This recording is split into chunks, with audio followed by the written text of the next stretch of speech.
are there things that you yourself, even if organic, are not going to eat certain foods?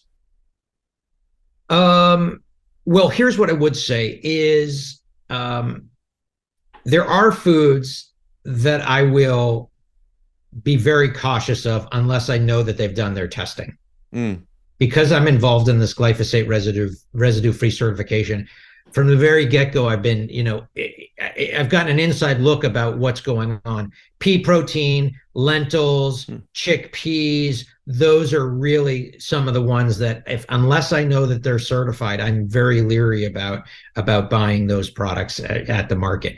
Those are the high risk ones, the legumes, particularly. So that's what I would say.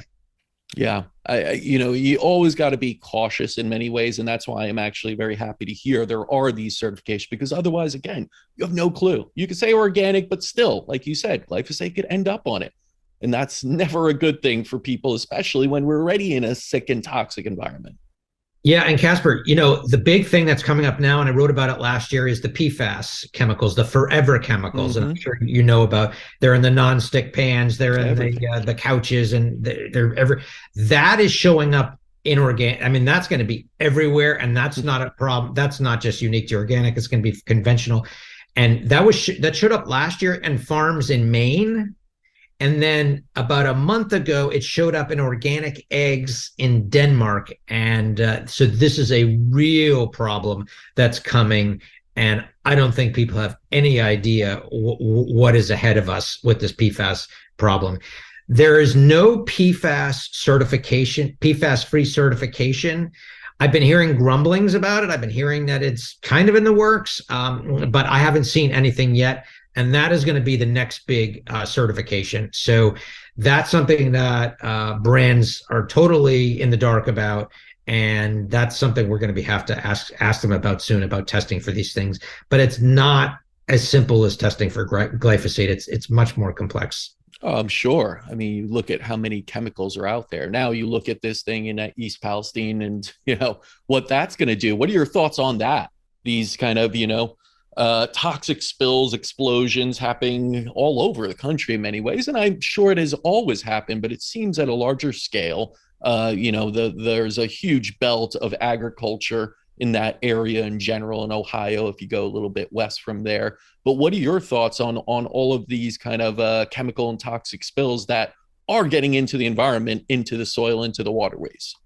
Well, we live in a very toxic world where these chemical companies have incredible power. Yeah. And it's so unfortunate what happened in Ohio, but we're being exposed to all these chemicals that we have absolutely no say about. Yeah. And the chemicals companies have a massive power, and the oversight of these chemicals is minimal.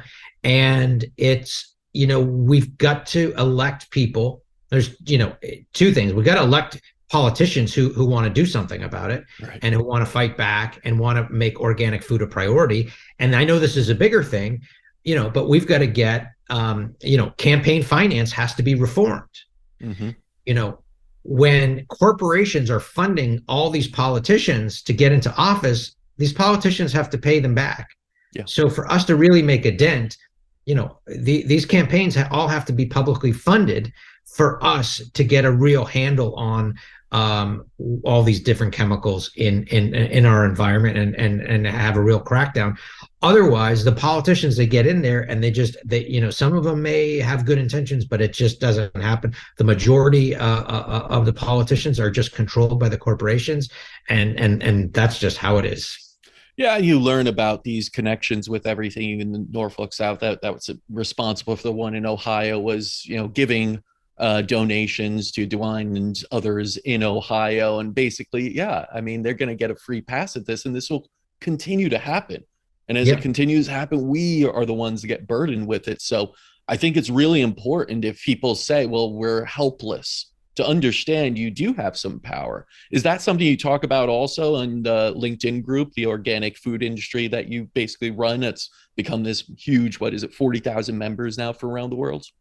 Yeah, I talk about it everywhere. The Right. organic food industry group, we used to have meetups at Expo West many years, and it was great.